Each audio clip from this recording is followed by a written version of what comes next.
Selamat sore, saudara-saudara sekalian. Kami akan menyampaikan progres penanganan pandemi COVID-19 yang secara terintegrasi dilaksanakan oleh seluruh kementerian dan lembaga di bawah koordinasi gugus tugas percepatan penanganan COVID-19.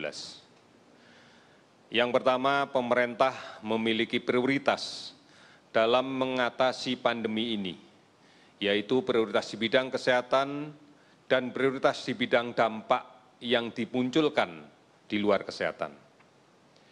Gugus tugas percepatan penanganan COVID-19 bekerja berdasarkan pada 6 arahan Presiden untuk membendung penyebaran COVID-19, yaitu yang pertama, pengujian sampel dilaksanakan secara masif, disertai dengan kontak tracing atau pelacakan kontak dekat dengan kasus yang positif secara lebih agresif dengan melibatkan seluruh aparat pemerintahan di daerah, baik aparat pemerintahan desa, RT, RW, ataupun dengan unsur kepolisian dan TNI.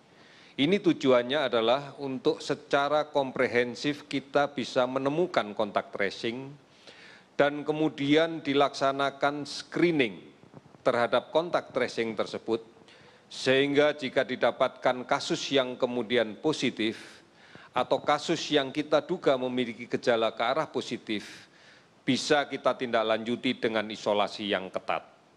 Upaya ini dilakukan dalam rangka untuk membatasi kasus positif yang kita yakini sebagai sumber penularan bisa kita batasi agar tidak berinteraksi dengan kelompok rentan sehingga menimbulkan penularan yang baru. Kita sudah bisa menguji sampai dengan 17.900 sampel pada hari ini. Kita akan terus meningkatkan kapasitas ini. Kemudian arahan yang kedua adalah bahwa layanan konsultasi medis diharapkan bisa kita lakukan dengan menggunakan teknologi. Ini ditujukan adalah untuk mengurangi pergerakan menuju ke rumah sakit yang sudah barang tentu akan meningkatkan risiko terjadinya penularan. Telah banyak layanan telemedicine yang disiapkan oleh pemerintah, oleh swasta yang terintegrasi bersama-sama. Oleh karena itu kita harapkan semua masyarakat yang membutuhkan konsultasi medis bisa menggunakan fasilitas ini dalam rangka untuk mengurangi risiko terpapar penyakit ini. Kemudian yang ketiga, komunikasi harus dilaksanakan secara efektif, secara detail, secara baik dan transparan kepada semua pihak.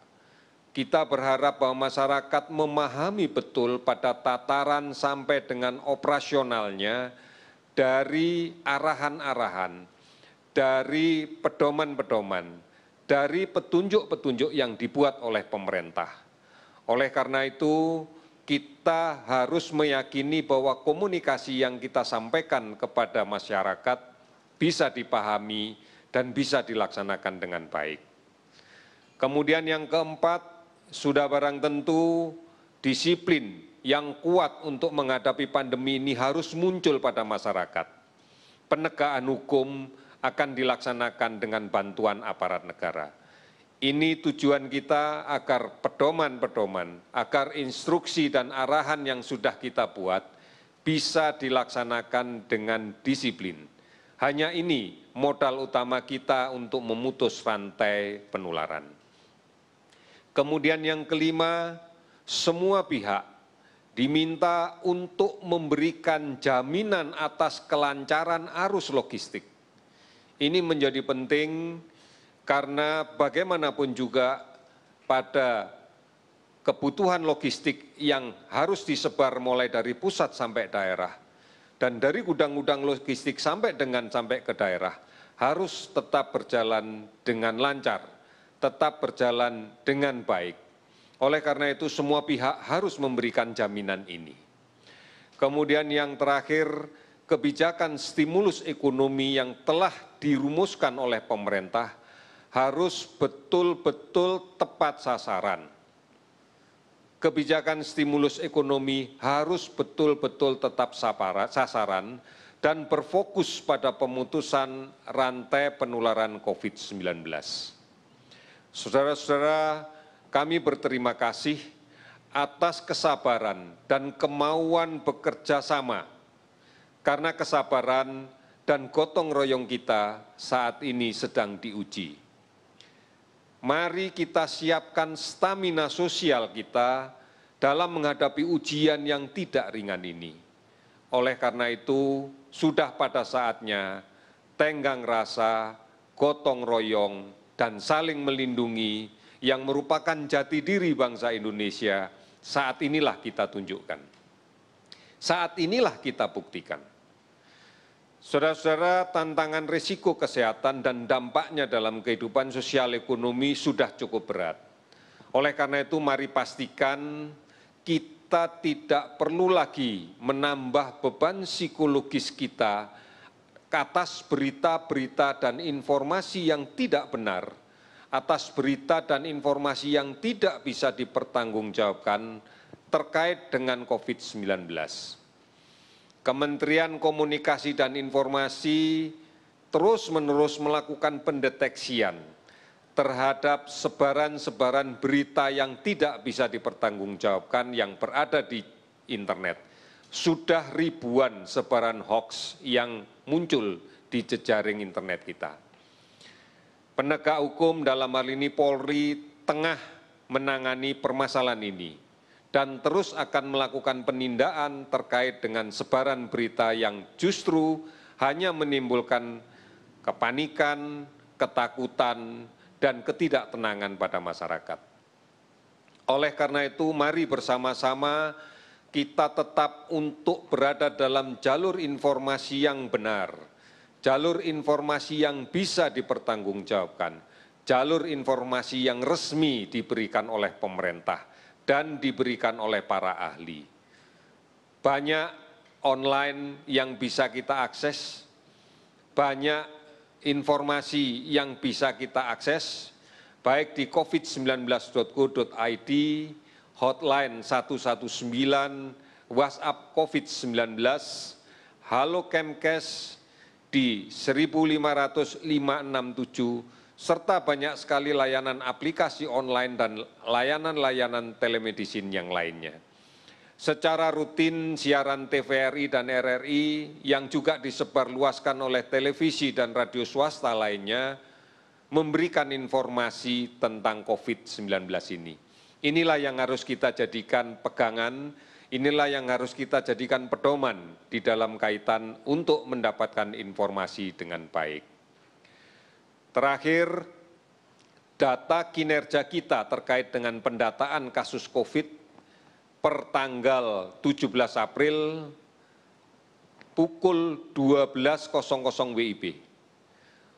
Uji laboratorium yang kita sudah laksanakan sekarang sudah aktif lebih dari 34 laboratorium dan sebentar lagi dalam waktu dekat kita akan menambah lagi dan meluaskan sebarannya. Spesimen yang diperiksa sudah lebih dari 42.000. Kasus yang diperiksa lebih dari 37.000. Hasil positif sampai dengan saat ini pada pukul 12 tadi adalah 5.923 orang. Hasil negatif 31.211 orang. Sementara kewaspadaan kita terhadap orang dalam pemantauan yang kita betul-betul harus perhatikan ada lebih dari 173.000. Pasien dalam pengawasan ada 12.610 yang nantinya ini akan menjadi prioritas untuk dilaksanakan pemeriksaan dengan PCR yang real time. Konfirmasi positif COVID-19 adalah 5.923. Kita bersyukur yang sembuh sekarang sudah mencapai 607 orang dan sudah barang tentu ini akan terus meningkat dalam jumlah yang cukup besar dalam beberapa hari ke depan. Kasus meninggal 520 orang. Seluruh provinsi di tanah air ini sudah terdampak, 34 provinsi. kabupaten kota terdampak ada 214 kabupaten. Kalau kita perhatikan sebaran pasien sembuh yang paling banyak adalah berada di DKI Jakarta 204 pasien, di Jawa Timur 94 pasien, Sulawesi Selatan 43 pasien, Jawa Barat 41 pasien, Bali dan Jawa Tengah sama-sama 36 pasien. Namun total di 29 provinsi yang lainnya jumlahnya adalah 607 pasien. Rincian itu bisa kita bagi sebagai berikut. Kasus terkonfirmasi positif pada hari ini sebanyak 407 pasien, sehingga jumlahnya menjadi 5.923 pasien. Pasien sembuh ada 59 pasien, sehingga total menjadi 607 pasien. Pasien meninggal 24 orang, sehingga menjadi 520 pasien. Saudara-saudara, ini gambaran yang harus kita lihat secara utuh, bahwa penularan masih terus terjadi. Ini sudah menjadi bencana nasional. Oleh karena itu, mari berpartisipasi lebih banyak dan lebih serius. Karena ini adalah masalah kita bersama. Hanya kita secara bersama-sama yang bisa menyelesaikan permasalahan ini. Pastikan kita tidak tertular dan tidak menulari. Mari kita sebarluaskan dan laksanakan penggunaan masker. Maskerku melindungi kamu, maskermu melindungi aku. Sekali lagi, ini yang harus kita lakukan. Maskerku melindungi kamu dan maskermu melindungi aku. Hargai dan bantu mereka yang melaksanakan isolasi mandiri. Jangan diskriminatif terhadap pasien COVID-19 yang sudah sembuh. Dan kita tidak boleh menolak jenazah COVID-19. Tunjukkanlah bahwa ini adalah hakikat jati diri kita sebagai bangsa Indonesia yang memiliki nilai-nilai kemanusiaan yang luhur. Saudara-saudara sekalian, lawan COVID dengan tingkatkan imunitas diri kita, makan yang bergizi, sabar dan tenang, istirahat yang cukup dan teratur, tidak panik dan jaga hati kita tetap gembira. Jaga jarak, pakai masker, jangan sentuh mata, hidung, mulut sebelum mencuci tangan dengan menggunakan sabun dan air yang mengalir. Gotong royong dan bersatu melawan COVID dari pusat sampai ke daerah, sampai ke desa, sampai ke RT, sampai ke keluarga. Rumah adalah benteng kita. Kita harus mewaspadai pada pola-pola pancaroba seperti saat ini. Secara klasikal kita bisa mendapatkan gambaran peningkatan pasien demam berdarah. Oleh karena itu, inilah saat yang paling baik bagi kita untuk tetap bersama di rumah. Bersama keluarga kita lakukan pemberantasan sarang nyamuk. Bersama keluarga kita lakukan pemantauan detik di rumah kita. Bersama keluarga kita jaga kebersihan. Karena kita pahami infeksi demam berdarah dan infeksi COVID apabila terjadi bersamaan, ini akan menyulitkan kita, akan menambah jumlah kesakitan, dan tidak menutup akan meningkatkan jumlah kematian. Oleh karena itu, ini yang menjadi penting untuk kita pahami. Mari berada di rumah bukan hanya untuk menghindari penularan COVID, tapi berada di rumah juga sekaligus untuk membasmi, memberantas sarang nyamuk. Karena kita akan berhadapan dengan infeksi yang lain, yang secara iklim, secara cuaca, memberikan gambaran yang meningkat di musim-musim pancaroba. Waspada terhadap demam berdarah. Di rumah, lakukan pembersihan sarang nyamuk. Kita lakukan ini dengan keluarga kita bersama-sama. Kita bisa, karena kita bisa menjadi teladan untuk lingkungan kita. Kita bisa melindungi orang lain.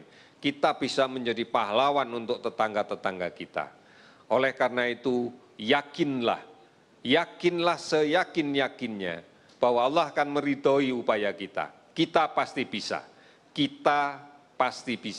Sekian dan terima kasih.